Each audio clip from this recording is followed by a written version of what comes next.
आज हम महाकुंभ के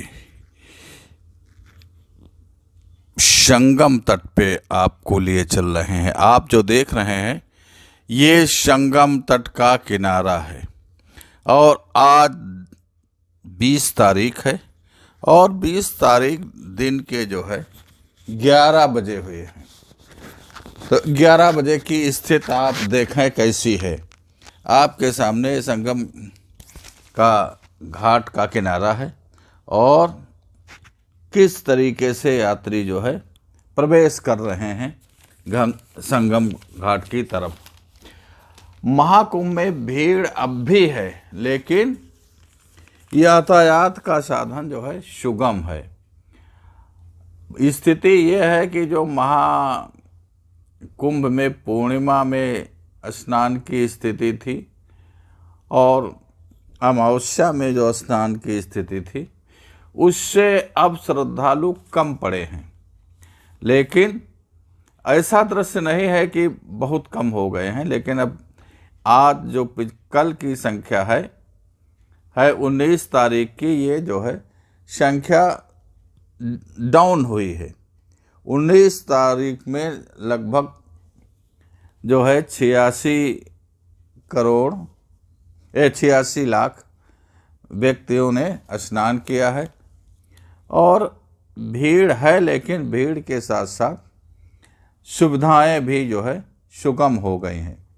आप जिस तरफ से आ रहे हैं, चाहे आप लखनऊ क्षेत्र से आ रहे हों, चाहे आप जो है बनारस साइड से आ रहे हों, जिस तरफ से आ रहे हैं, तो वहाँ पर जो आपको जो भी पार्किंग मिलेगी, तो पार्किंग पर हर 2 मिनट पर शटल बस की व्यवस्था उपलब्ध है और उस बस स्टॉप पर जहाँ पर पार्किंग स्थल है, वहाँ पर हर 2 मिनट पर आपको शटल बस मिलेगी और शटल बस आपको नज़दीक छोड़ेगी मेला के नज़दीक छोड़ेगी। तो जहाँ पर शटल बस से आप उतरेंगे, वहाँ पर आपको छोटे व्हीकल टेम्पो जो है, ये 3 व्हीलर आपको मिलेंगे। वो आपको बिल्कुल नज़दीक मेला के छोड़ते हैं। तो आप जो है को हम ये बता रहे हैं कि आप जो है यदि आप प्रयागराज आ रहे हैं बाहरी जनपदों से, तो शटल बसों का संचालन 13 रूटों पर किया गया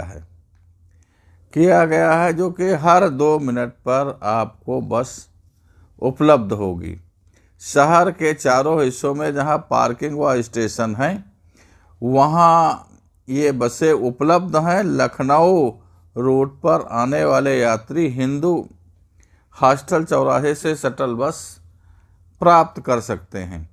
वाराणसी और जौनपुर रूट पर से आने वाले यात्रियों के लिए अंदावा में बसों का इंतजाम किया गया है और श्रद्धालुओं को शटल बस मेला के नज़दीक लाकर छोड़ती है। वहाँ से आपको ई-रिक्शा, टैक्सी, टेम्पो इत्यादि उपलब्ध रहते हैं, वो आपको आसानी से मिल सकते हैं। महाकुंभ में 1 माह में प्रवास कर रहे जो भी कल्पवासी हैं, वो अपने घरों के लिए चले गए हैं। यदि कोई बचा है, उसका कुछ सामान बचा है, तो सामान के लिए रात्रि में 8 बजे से 4 बजे सुबह तक छोटे वाहनों के लिए छूट है। वो मेला परिसर में जाते हैं और सामान लेकर वापस जाते हैं। उनके लिए कुछ निश्चित मार्ग बनाए गए हैं जिनसे उनका आना जाना निर्धारित है। आपके सामने जो दृश्य है, ये आप देख रहे हैं कि ये कितना श्रद्धालु अब भी रफ्तार पकड़े हुए हैं, जबकि आज का को थोड़ा मौसम बहुत अच्छा नहीं है और एक हिसाब से अच्छा भी है कि ज़्यादा धूप भी नहीं है और धूप की तपन से व्यक्तियों को थोड़ा राहत हुई है। कभी मौसम में बदली रही है और कभी हल्की धूप होती है। तो आप यदि अपना साधन लाए हैं तब भी आप यदि रात में आना चाहते हैं तो रात में 8 बजे के बाद 4 बजे सुबह तक का जो है आप घाटों के नज़दीक अपने साधन से पहुंच जाएंगे। लेकिन उम्मीद ये है कि आज 20 तारीख है, कल 21 तारीख में से थोड़ा भीड़ बढ़ने की उम्मीद है। बढ़ने की उम्मीद ये है क्योंकि 26 तारीख को महाकुंभ का समापन है और इसलिए जो है, और एक हिसाब से अमृत स्नान भी है तो उस दृष्टि से व्यक्तियों का आना जाना शिवरात्रि के अवसर पर थोड़ा ज़्यादा होने की संभावना है। लेकिन आप देख रहे हैं आपको किसी तरीके की कोई असुविधा नहीं है। और यदि आप चलने फिरने में परेशान हैं तो छोटी मोटरसाइकिलों से आपको जो है घाट तक पहुंचा देते हैं कुछ लोग, और इसके अलावा छोटे व्हीकल भी आपको बिल्कुल नज़दीक स्थान तक पहुंचा देते हैं। अब आज की स्थिति बहुत ज़्यादा जो है कोई नाजुक नहीं, बड़ी सुगम है। अब आपके सामने जो ये जा रहा है मार्ग, तो इस मार्ग पर देख रहे हैं कि आने वाले और जाने वाले दोनों की संख्या ये आपका संगम की तरफ मार्ग लिए जा रहा है। और आज हाईवे पर भी ज़्यादा दिक्कत का सामना नहीं करना पड़ रहा है, जबकि प्रयागराज पूरे शहर में जो नो व्हीकल वाला हिसाब था उसको समाप्त कर दिया गया है। शहर में भी गाड़ियों का आवागमन चालू हो गया है। तो इसलिए स्थिति सामान्य है और सामान्य स्थिति पर जन सैलाब उमड़ा हुआ है। भीड़ की स्थिति एक कंट्रोल में है लेकिन कम नहीं है। ये जो करोड़ों की संख्या में प्रतिदिन श्रद्धालु आते थे तो अब करोड़ों की संख्या में नहीं आए हैं कल। अब ये संख्या करोड़ से नीचे कल हो गई है 85-86 लाख अनुमानित व्यक्ति कल स्नान किए और सभी घाटों पर चहल पहल रहा। सभी घाटों पर 44 घाट बनाए गए हैं पूरे मेला संगम क्षेत्र में। तो 44 घाटों पर जिस तरफ से आप आ रहे हैं उस तरफ आपके जो भी नज़दीक घाट हो उस पर आप सुगमता से स्नान करें और अपने गंतव्य मार्ग के लिए जो है आसानी से प्रस्थान करें। गंतव्य मार्ग के लिए जाने के लिए आपको ई रिक्शा, टेम्पो, ये साधन सभी मिल जाएंगे और आपके जहाँ गाड़ी घोड़ा या जिस बस से आए हैं वहाँ तक आपको साधन मिल जाएगा। जैसे ही मेला क्षेत्र से थोड़ा बाहर निकलते हैं आप, यहाँ नज़दीक एक तरह से सब तरीके के साधनों का आवागमन चालू हो गया है।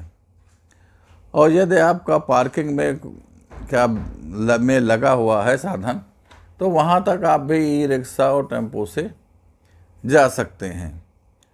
यदि कोई अकेला आदमी है तो मोटरसाइकिल से भी, मोटरसाइकिल वाले जो है आदमी को घाट तक पहुंचाने और पार्किंग तक ले जाने का कार्य कर रहे हैं। इस तरीके की ये व्यवस्था चालू है। और संगम क्षेत्र में जो लोग नौका से अंदर जाना चाहते थे तो अभी कुछ घाटों पर रोक है, क्योंकि भारी दबाव के कारण भीड़ का उन नौकाओं को रोका गया है। लेकिन किनारे के कई घाटों से नौकाएं संगम तरफ ला रही हैं, लेकिन उनका पैसा जो है सरकारी रेट से आपको ज़्यादा देना पड़ रहा है। सरकारी रेट तो बहुत कम है, लेकिन वो बार्गेनिंग करके जो है है 1000 रुपये, 1500 रुपये प्रति व्यक्ति, 500 रुपये प्रति व्यक्ति, जिस तरीके से जिस आदमी से जो बातचीत होकर तय हो जाती है उस तरीके से वो वहाँ फिर पर भी स्नान करा के आपको वापस कर देते हैं। लेकिन आप जो घाट हैं, घाट पर स्नान करें। ज़्यादातर अब गंगा जी की महिमा पूरे प्रयागराज में है, त्रिवेणी की महिमा पूरे प्रयागराज में है। जिस भी घाट पे आप स्नान करते हैं सब उत्तम है। ये किसी के बहकावे की बात में आना ज़्यादा अच्छा नहीं होता है, क्योंकि कोई कहता है कि वहाँ पर ज़्यादा अच्छा है, वहाँ पर ज़्यादा अच्छा है, ऐसा कुछ नहीं। जो 44 घाट बनाए गए हैं सभी संगम तीर्थ पर घाट बने हैं और सब पर पूर्ण माँ त्रिवेणी सबको देती है, सबकी मनोकामनाएं पूर्ण होती हैं, सबके पापों का अंत होता है यहाँ त्रिवेणी में स्नान करने के बाद। लेकिन एक ध्यान जरूर रखें, आप संगम में आए हैं, त्रिवेणी संगम में स्नान करके जा रहे हैं, तो पुनः इस बात का जरूर ध्यान रखें कि पुनः जो है कोई दूसरा पाप आचरण न होने पाए, जिससे आपका ये पूर्ण बरकरार रहे और आपकी मनोकामनाएं पूर्ण होती रहें। यदि आप पुनः कोई ऐसा आचरण करते हैं जो पाप आचरण है, तो भैया आपके जो है किए हुए पुण्य भी नष्ट होंगे और जीवन में परेशानी भी आएगी। तो इसलिए जब आपने अपने जीवन को पाप मुक्त कर लिया है, तो ये आप जरूर करें पुनः कोई पाप आचरण न होने पावे। और जो लोग घर पर बैठे हैं, तो उन लोगों से भी हमारा अनुरोध है कि आप किसी तरीके के अफवाहों में ना आएं। अभी 3-4 दिन का समय है। यदि स्नान करना चाहते हैं संगम में, तो घर से तुरंत प्रस्थान करें। आपके सामने देख रहे हैं कि बूढ़े, बच्चे, महिलाएं सभी श्रद्धालु सुगमता से स्नान कर रहे हैं और स्नान करके जा रहे हैं। और यहाँ पर खाने पीने की छोटी मोटी दुकानें भी हैं और निःशुल्क भी सेवा वाले भंडारे चल रहे हैं। तो ये आपकी श्रद्धा पर है, जिस तरीके के आप चाहेंगे उस तरीके से आपका काम हो जाएगा। और ये जो है पीपा पुल जिनसे संगम की तरफ से आते हैं, तो सभी एक साथ नहीं खोले जाते हैं। गवर्नमेंट अपने हिसाब से कि संगम पर ज़्यादा भीड़ न बढ़े, इस हिसाब से एक 2 पुल खोलते हैं, जिससे वहाँ पर जन सैलाब